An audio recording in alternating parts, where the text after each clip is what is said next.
नमस्कार दर्शकों, स्वागत है आप सभी का आपके अपने खास कार्यक्रम परवरिश में।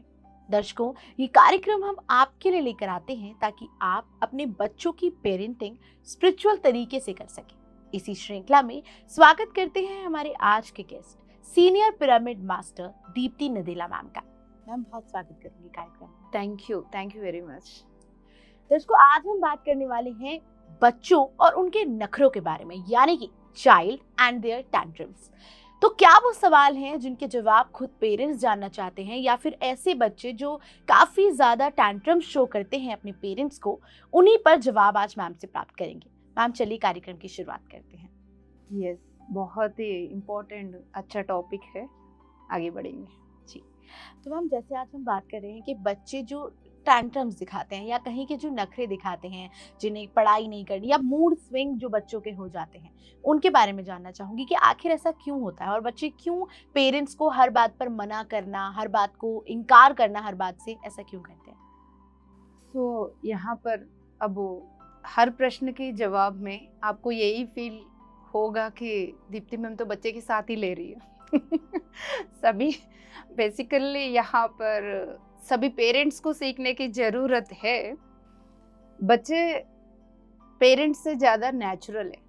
अभी पेरेंट्स की दिमाग जितना मोटा हो गया, बच्चे की दिमाग उतना मोटा नहीं हुआ।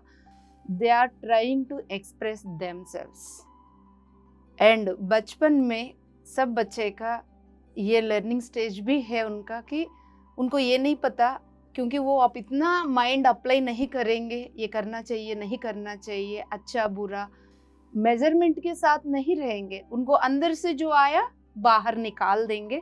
They are very natural. So जो टैंट्रम्स ये वो बड़े बड़े शब्दों के द्वारा ये सोसाइटी में डिस्कशंस जो स्टार्ट हो गया ना, तो इतना पैनिक होने की ज़रूरत नहीं है। उनको जितना नेचुरली छोड़ेंगे उतना नेचुरली आगे बढ़ेंगे। अगला सवाल जानते या बच्चे जो पनिशमेंट के बिना, क्योंकि क्या होता है ना, कई बार पेरेंट्स बच्चों को जो बच्चे ऐसे नखरे दिखाते हैं या हर चीज़ में मना करते हैं, तो पेरेंट्स क्या करते हैं, उनको डिसिप्लिन में लाने के लिए उन्हें डांटते हैं, मारते भी हैं। तो इस सिचुएशन में पेरेंट्स को क्या करना चाहिए। वो क्यों मना कर रहे हैं, पहले बच्चे को ये मशीन से आप जैसा बोलेंगे वैसे करने के लिए। पेरेंट्स का अपना एक सेटिस्फैक्शन के लिए सी होता क्या है, मेरा एक फियर है। यदि मान के चलो मैं यहाँ पर दिखने वाली एक इंडिविजुअल हूँ, हर एक फादर हर एक मदर जो भी है इस लाइफ टाइम में जो दिख रहा है, यानी एग्जाम्पल मैं अपना लेके चलती हूँ। यदि दीप्ति को देख रहे तो ये दीप्ति का पीछे बहुत बड़ा बैकग्राउंड को लेकर ये दीप्ति अपना ये जन्म लेकर आई है। बैकग्राउंड में इस दीप्ति का कई सारे जन्म, उस जन्मों का कभी मेल बॉडी में भी उसकी अनुभव की निचोड़ अपनी मेंटल बॉडी में अभी भी कैरी कर रही है। सो बहुत सारे इस तरह की मेल बॉडी फीमेल बॉडी की अपनी निचोड़ को लेकर आके वापस फिर दीप्ति के रूप में जन्म लेने के बाद इसकी अस्तित्व में बहुत सारे स्टफ है, उसके साथ वो जी रही है। तो इसकी अपना फियर्स है। यदि एग्जाम्पल मान के चलिए फीमेल बॉडी में किसी मेल पर्सन से डरते हैं, तो अब बच्चे को क्या सिखाओगे आप, जेंट से दूर रहो, बॉयज से दूर रहो। यदि दूर नहीं, क्यों दूर रहना है, उनके साथ मैं खेलूंगी बोलेंगे तो फिर आप तो टैंट्रम लेवल लगाओगे फटाफट। सो जो पेरेंट्स बच्चे को हैंडल कर रहे हैं, पहले अपने आप को तो जानता ही नहीं यहाँ पर हो क्या रहे, कौन कौन सी बिलीव सिस्टम इनके ऊपर राज कर रहे, कौन कौन सी फियर्स इनको गुलामी बना के नचा रहे। बट इसी लेवल पर बच्चे को हैंडल करना चाह रहे हैं। यदि इनकी इस फियर बेस्ड हैंडलिंग में वो बच्चे फिट नहीं बैठते हैं, तो उनको अलग से ये बच्चे संस्कारी नहीं है, ये बच्चे जिद्दी आत्मा है, ये वो करके बोलेंगे। सो उनको एक तो डिसिप्लिन करने के लिए डिसिप्लिन के नाम से उनके द्वारा नेचुरली फ्लो होने वाली एनर्जी को खत्म कर रहे हैं। उनको वैसे छोड़ देना है पहले तो फ्रीली। पेरेंट्स को एनलाइटन होना है। एनलाइटनमेंट की बड़े बड़े बातें नहीं करेंगे, कम से कम पेरेंट्स को इतना अवेयर रहना है कि मेरे द्वारा हो क्या रहा है, मेरा अंदर क्या हो रहा है। और कौन सी फियर बेस्ड जिंदगी जी रही हूँ, तब तक आप कोई पेरेंटिंग नहीं कर पाओगे। सीधी सीधी बात, बच्चे को नहीं समझ पाएंगे आप। यस बाबा। जी मैम, जैसे कि आपने कहा कि पेरेंट्स को खुद समझना है कि क्या हो रहा है। मैं जानना चाहूँगी कि पेरेंट्स उस सिचुएशन में क्या करें जब बच्चे खाना खाने के लिए मना कर, एक इन्फेंट है वो खाना खाने के लिए मना कर रहा है, तो उसके पीछे क्या कारण हो सकते हैं? क्योंकि पेरेंट्स को ये भी बोला जाता है कि बच्चों को बचपन से ही फ़ोन्स की आदत नहीं लगानी, तो पेरेंट्स वो भी नहीं कर सकते कि फ़ोन दिखा कर के बच्चों को खाना खिला लें। तो और क्या कर सकते हैं पेरेंट्स इस सिचुएशन में? फियर बेस्ड लिविंग, ये जो मानव जाति भय की बेस पर जो जिंदगी जी रहे हैं उससे बाहर आना होगा, ये की सॉल्यूशन है। राइट?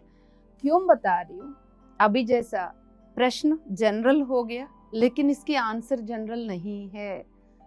जितना भी दोस्त देख रहे हैं या सुन रहे हैं, सब डिफरेंट डिफरेंट लेवल पर है, सब डिफरेंट डिफरेंट कल्चर में है। यहाँ पर एग्जाम्पल मैं बताती हूँ, जैसा मेरा सेकंड बेबी बाबू, बेबी बॉय, वो जैसा जैसा वो बड़ा होने लगा है, 2 इयर्स, 2.5 इयर्स, 3 इयर्स के बाद मेरे से जब भी मैं खाना खाने के लिए पूछती थी, वो बोलता था why should I eat every day, and सोने के लिए वो why should I sleep every day. उसकी क्वेश्चन इतना जेन्यून है क्योंकि उसने, अब मैं क्यों बोल रही हूँ, ये सोल लेवल पर मैं उसको समझ पा रही हूँ, इसलिए वो कौन है, क्या है, कहाँ से आया। और आने से पहले 6 मंथ्स में जब मुझे पता चला प्रेगनेंसी का टाइम, फिर मैं हाथ रखे, कौन है आप, चुप चुप के मेरे द्वारा क्यों आ रहे हो करके मैंने पेट में जो बच्चा है, आत्मा आने वाली, उससे कम्युनिकेशन करके पूछ लिया। तब उसने बताया कहीं हजारों सालों के बाद फिर वो दोबारा जन्म ले रहा ह्यूमन बॉडी में। और इस सोसाइटी की कंडीशन से मुझे बचा के रख लेना। उसने ये भी बोला आपके ऊपर ये उम्मीद है क्योंकि पिछले जन्मों में आपके साथ मैं था, तो इसी उम्मीद के साथ, ट्रस्ट के साथ मैं आपके पेट के द्वारा आ रहा हूँ, ताकि ये जो कंडीशनड सोसाइटी है ना, उससे मुझे बचा के रखोगे, अनकंडीशनली आप मुझे पालोगे। इसमें कितना गहराई की बात है। तभी मैं वो समझ पाई कि वो ये क्यों क्वेश्चन कर रहा। राइट? अदरवाइज ये सब बैकग्राउंड हम उसका जानता ही नहीं है कि हमारे बच्चे के रूप में कौन आ रहे हैं, क्या आ रहे हैं, नहीं जानते। बच्चे की क्वेश्चन आपको एडमेंट लगेगा, जिद लगेगा, बात नहीं मान रहा है, ये है वो है, गुस्सा आएगा, फ्रस्ट्रेशन आएगा, पेशेंस ही लूज करोगे क्योंकि आप जानते नहीं वो कौन है बच्चा, वो प्रश्न किस लेवल का कर रहा है। तो इसलिए हर एक पेरेंट को आत्मज्ञानी होना जरूरी है। तब तक कैसा हैंडल करे, उस बच्चे को आराम से सिखाना है, बताना है, क्या नहीं करे, जबरदस्ती नहीं, इवन वो भी एक कर्मा बन जाएगा, जबरदस्ती नहीं, एक प्यार से। क्योंकि इसी का एक एग्जाम्पल, जैसा 1.5 साल का 2 साल का था, मैं जैसा नहला के उसको सुला के पंखा चला के मैं दूसरा रूम में जाती थी, थोड़ी देर में पूरा कपड़ा उतार कर फेंक देती थी। फिर मुझे पता है क्योंकि ये महामुनि है और महाऋषि है, बहुत सारे ऐसा हजारों सालों तक छोटा सा कपड़ा बांधकर तपस्या किया हुआ, तो उसी आदत को लेकर आए। सो मैं उसको जब भी वो सो जाता था, मैं न्यूट्रल रहकर हाथ रखकर उसके माथे पर, अब हम सोसाइटी में जन्म लिया है तो सोसाइटी में कपड़ा पहनना पड़ता है, सोसाइटी के अनुसार के यहाँ कपड़ा पहनना है करके धीरे धीरे कपड़े आदत डाला। एक आत्मज्ञानी बनकर हैंडल करने में, डर से हैंडल करने में बहुत फर्क आएगा आपको। आत्मज्ञानी बनकर हैंडल करोगे तो एग्जैक्टली उसको जो चाहिए वो देंगे। फियर बेस्ड, फिर आप जो तोपना चाहते हैं वो देंगे। इन दोनों में फर्क है। यस बाबा जी मैम, जैसे कि आपने कहा कि बच्चे जो होते हैं वो अपना स्पिरिचुअल अलग जर्नी लेकर के आ रहे हैं हमारे पास, तो ऐसे ही पेरेंट्स बच्चों को जब कई बार बच्चे जब इस दुनिया में आ जाते हैं और वो अपने स्कूल जाने में भी प्रॉब्लम क्रिएट करते हैं, या फिर कहें कि वो खेलना नहीं है, फ़ोन यूज़ करना है, या इस तरीके की सिचुएशंस जो है वो पेरेंट्स के सामने आती हैं, तो पेरेंट्स को होता है कि रूल्स बनाने हैं, बाउंड्रीज सेट करनी है। तो पेरेंट्स कब वो बाउंड्रीज सेट करें बच्चों को? क्यों बाउंड्री सेट करनी है, किस चीज़ का बाउंड्री सेट करनी है? पहले मैं इन सारे टर्मिनोलॉजी के साथ मैं एक्सेप्टेड नहीं हूँ। मैं सारे पेरेंट्स को बोल दूंगी एवरी डे डकलिंग का छोटे छोटे वीडियोस आते हैं, शॉर्ट वीडियोस, वो देखने से parenting is very natural, parenting is art, that is the one expression of the soul. Basically उसको एंजॉय करना है बाबा। एंजॉय तब करोगे जब आप चिंता छोड़ोगे। मेरा बच्चा, उनकी जिंदगी, उनका क्या होगा आगे जाके, ये हमें खिलाएंगे नहीं खिलाएंगे, बहुत सारे स्टफ लेकर आप पेरेंटिंग कर रहे हो। That is not unconditional parenting. Condition है आपके अंदर हर लेवल का, राइट? सो मुझे पता है सारे पेरेंट्स को अच्छा नहीं लग रहा होगा मेरा जवाब। बेसिकली क्या है दोस्तों, आपको एक इंस्टेंट में ऐसा करो बच्चे को ऐसा कंट्रोल करो, ऐसा करो बच्चे को ऐसा कंट्रोल करो, जवाब दूंगी आपको बहुत अच्छा लगेगा। लेकिन मेरा जवाब कुल मिलाकर वापस आपके पास ही लेकर आएगी। We have to work on ourself. अपने ऊपर होमवर्क हमें करना है, नेचुरल रहना है। जितना आप नेचुरल रहेंगे उतना नेचुरल तरीके से उस स्पॉन्टेनियसली उस टाइम क्या चाहिए होगा। अभी मैं बता दूं, बाय चांस कि हाँ बच्चे स्कूल जाने के लिए मना कर रहे हैं, आप ऐसा करो, राइट? आप ये बोलेंगे, मैं ये बता दूंगी, क्या ये सारे बच्चे के लिए ऐसा वो एक आंसर लागू होगा? डिफरेंट बच्चे है, डिफरेंट लेवल की है, तो उसके लिए एक आंसर लागू नहीं होगा। स्पॉन्टेनियसली आपको अपनी सोल लेवल से उस टाइम एक गाइडेंस आएगा कि इस तरह की एक्ट करो, तो उसी को फॉलो करते जाना है। फिर वहाँ पर अच्छा किया बुरा किया कैलकुलेशंस, अरे अभी तक हम अच्छा नहीं कर पाए बच्चे के साथ, फिर उस तरह की गिल्टी फीलिंग, फिर उनको कंट्रोल कैसा करें, इस तरह की वुंडेड मैस्कुलिन एनर्जीज को अप्लाई ना करें। दोस्तों पेरेंटिंग को एंजॉय करिएगा। सबसे पहले आप सब एक अपने आप को समझ लीजिएगा, मैं आत्मा हूं। Ultimate realization, we are souls, right? जब ये बात पता चल गया, मैं आत्मा हूं, मैं शाश्वत हूं, मुझे कुछ नहीं होने वाला है, मैं, मेरा अंदर ही स्त्री तत्व, मेरा अंदर ही पुरुष तत्व, तब आप अपने बच्चे को भी समझ पाओगे, तब उस बच्चे को भी आत्म स्थिति में ही देख पाओगे। तो फिर आपको डर नहीं लगेगा। उनको चोट लगने से डर, उनको कुछ हो ना जाए, कोई उसको टच ना करे, उसको कुछ मतलब कुछ बाहर निकलते इसका साइकिल लेके निकला या व्हीकल लेके निकला, कुछ निकला बच्चे के साथ, ये ना हो वो ना हो, नेगेटिव थॉट्स आते ही डर लगता है। सो क्या होगा, ज्यादा से ज्यादा क्या होगा? मेरे द्वारा आया हुआ बच्चा ये यूनिवर्सल बच्चा है। सिंगल रियलाइजेशन सारे पेरेंट्स को दुख मुक्त कर सकते हैं। सो बाउंड्रीज की जो टॉपिक आती है, आपको कोई स्पेशली ऐसा कोई प्लान्ड बाउंड्रीज सीखने की जरूरत नहीं है, लगाने की जरूरत नहीं है।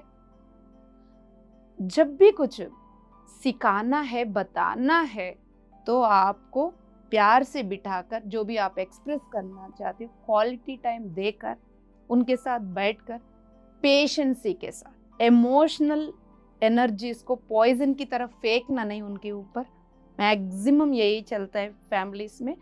शांति से बैठकर आप क्या कहना चाह रहे हो, शांति में उनको एक्सप्रेस करो। और खाना नहीं खा रहे, खाना इम्पॉर्टेंट क्यों है? फिजिकल बॉडी की हेल्थी होगा, बच्चे जैसा खेलता रहेगा, उस टाइम बोल देना, देखो अभी आपने बॉल फेंका। ये सब मैं करती हूँ, मैं जो भी बताती हूँ मैं अपने अनुभव का ही बताती हूँ। बच्चा क्रिकेट खेल रहा है या बॉल फेंका, तो मैं तुरंत बोलूँगी, बाबू बॉल फेंकने के लिए आपको एनर्जी चाहिए था ना, फिर आपका अभी हाथ बैठ जाएगा, खाना नहीं खाओगे, बॉल कहाँ से फेंकोगे? तो इसके लिए आपको ग्रीन वेजिटेबल्स खाना है, अच्छा से फूड लेना है, तभी आपकी बॉडी काम करेगी। फिर भी you are not this body, you are soul in this body, still you need this body. Exactly, है ना? ये कब सिखा पाओगे? जब आपको पता चलेगा तभी तो सिखा पाओगे। नहीं पता चलेगा तो फिर डराओगे, नहीं कहोगे तो क्या होगा, ये वो करके डराओगे, बच्चा डर जाएगा। सो डराना नहीं है, और जो भी है कोई भी चीज समझाना है उसको संबंधित जानकारी आपके पास पहले होना बहुत जरूरी है माय डियर पेरेंट्स।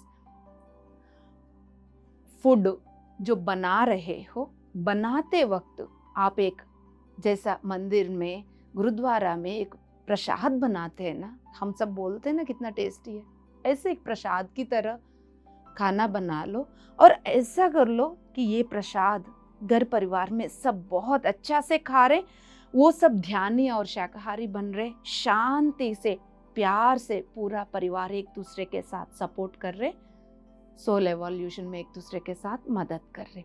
उस विचार के साथ, उस भाव के साथ आप खाना बनाओ। बच्चे अप्रोच करने से पहले आपके अंदर थॉट आते हैं, अब आज स्कूल से आएगा बच्चे नखरे करेगा, ये नहीं खाएगा, पहले ही आप थॉट रिलीज कर देते हो, वो मैनिफेस्ट हो रहे है ना। थॉट इतना तगड़ा है, आप ध्यानी भी हो तो आपकी एनर्जी काम कर रहे हैं, उल्टा आप पीएसएसएम के साथ भी जुड़े हैं तो पूरा पीएसएसएम की एनर्जी भी तो आपके साथ जुड़ी हुई है। तो आपके हर एक थॉट बहुत इंपॉर्टेंट है। बच्चा यदि आपके पास अप्रोच कर रहा है पॉजिटिव थॉट के साथ, यस मैं इतना अच्छा प्रसाद बनाई और ये बच्चा खाएगा, शांति से हार्मोनी के साथ सभी से बात करेगा, वो जितना भी जिद बच्चा है, जितना भी वो एनर्जी में अप एंड डाउन चल रहा है, आपके खाने में उतना ताकत डाल दीजिएगा, इजीली हो जाएगा दोस्तों, घबराने की कोई जरूरत नहीं है। राइट? यस बाबा। बिल्कुल।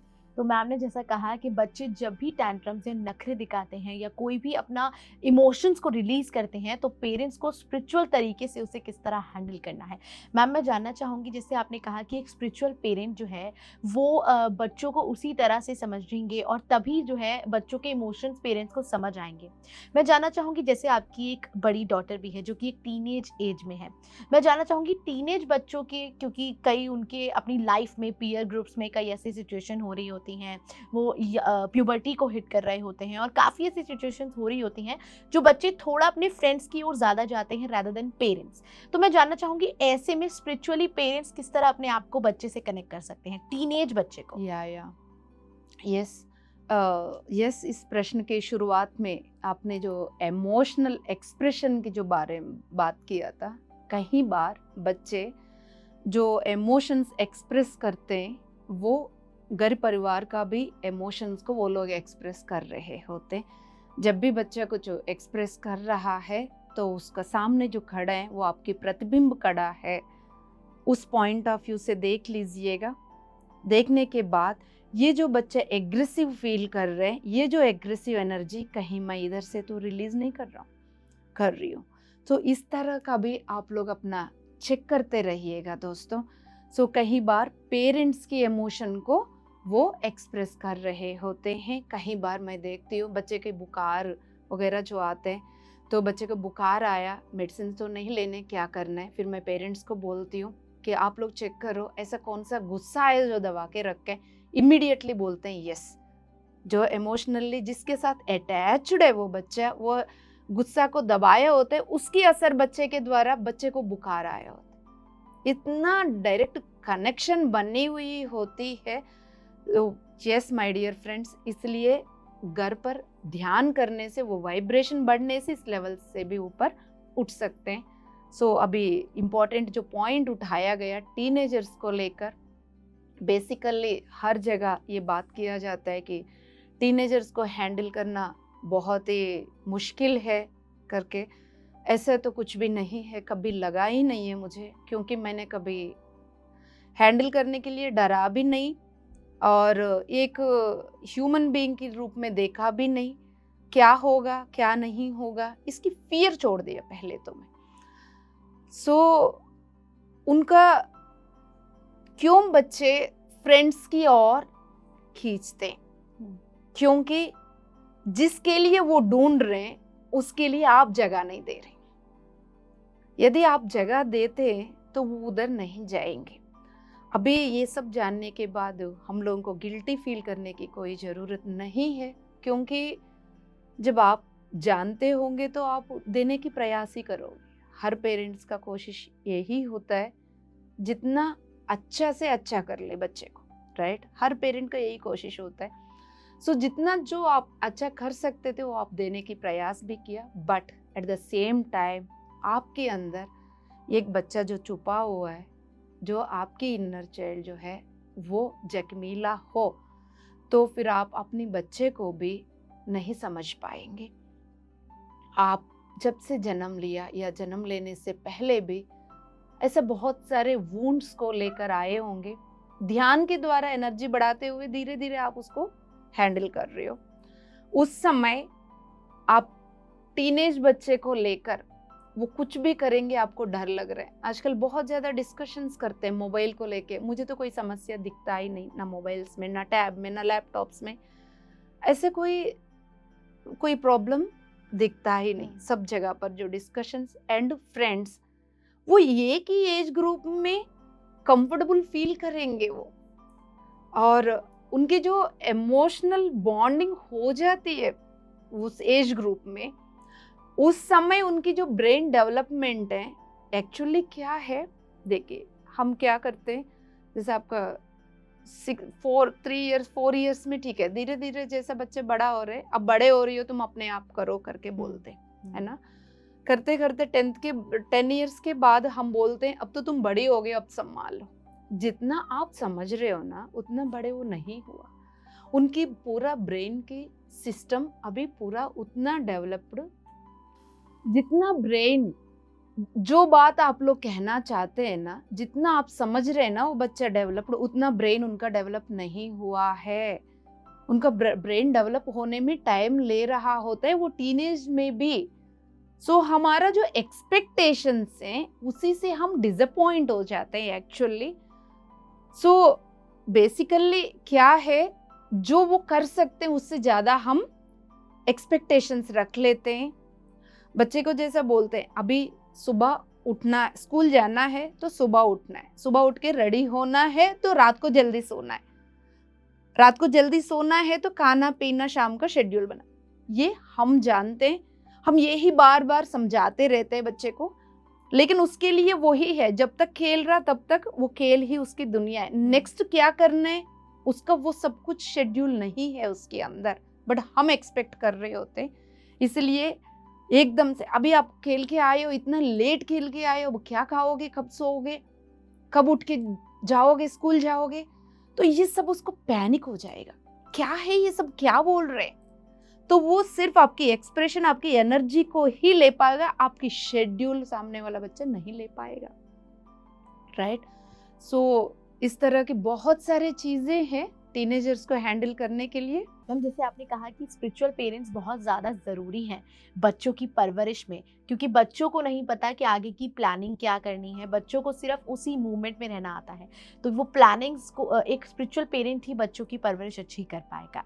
जी मैम, आपने हमें इतनी सारी जानकारी दी, इन सब के लिए आपका बहुत बहुत धन्यवाद। Thank you, thank you, thank you. तो दर्शकों, आज हमने जाना कि किस तरह बच्चों के हर इमोशंस को हैंडल करना एक स्पिरिचुअल पेरेंट ही कर सकते हैं। दर्शकों, आप सभी एक स्पिरिचुअल जर्नी के माध्यम से बच्चों के इमोशंस को समझ सकते हैं, और जो भी मैम ने आज बताया, उम्मीद है आप सबको ये जानकारी समझ में आई होगी। इस कार्यक्रम के लिए इतना ही। बने रही PMC हिंदी के साथ। नमस्कार।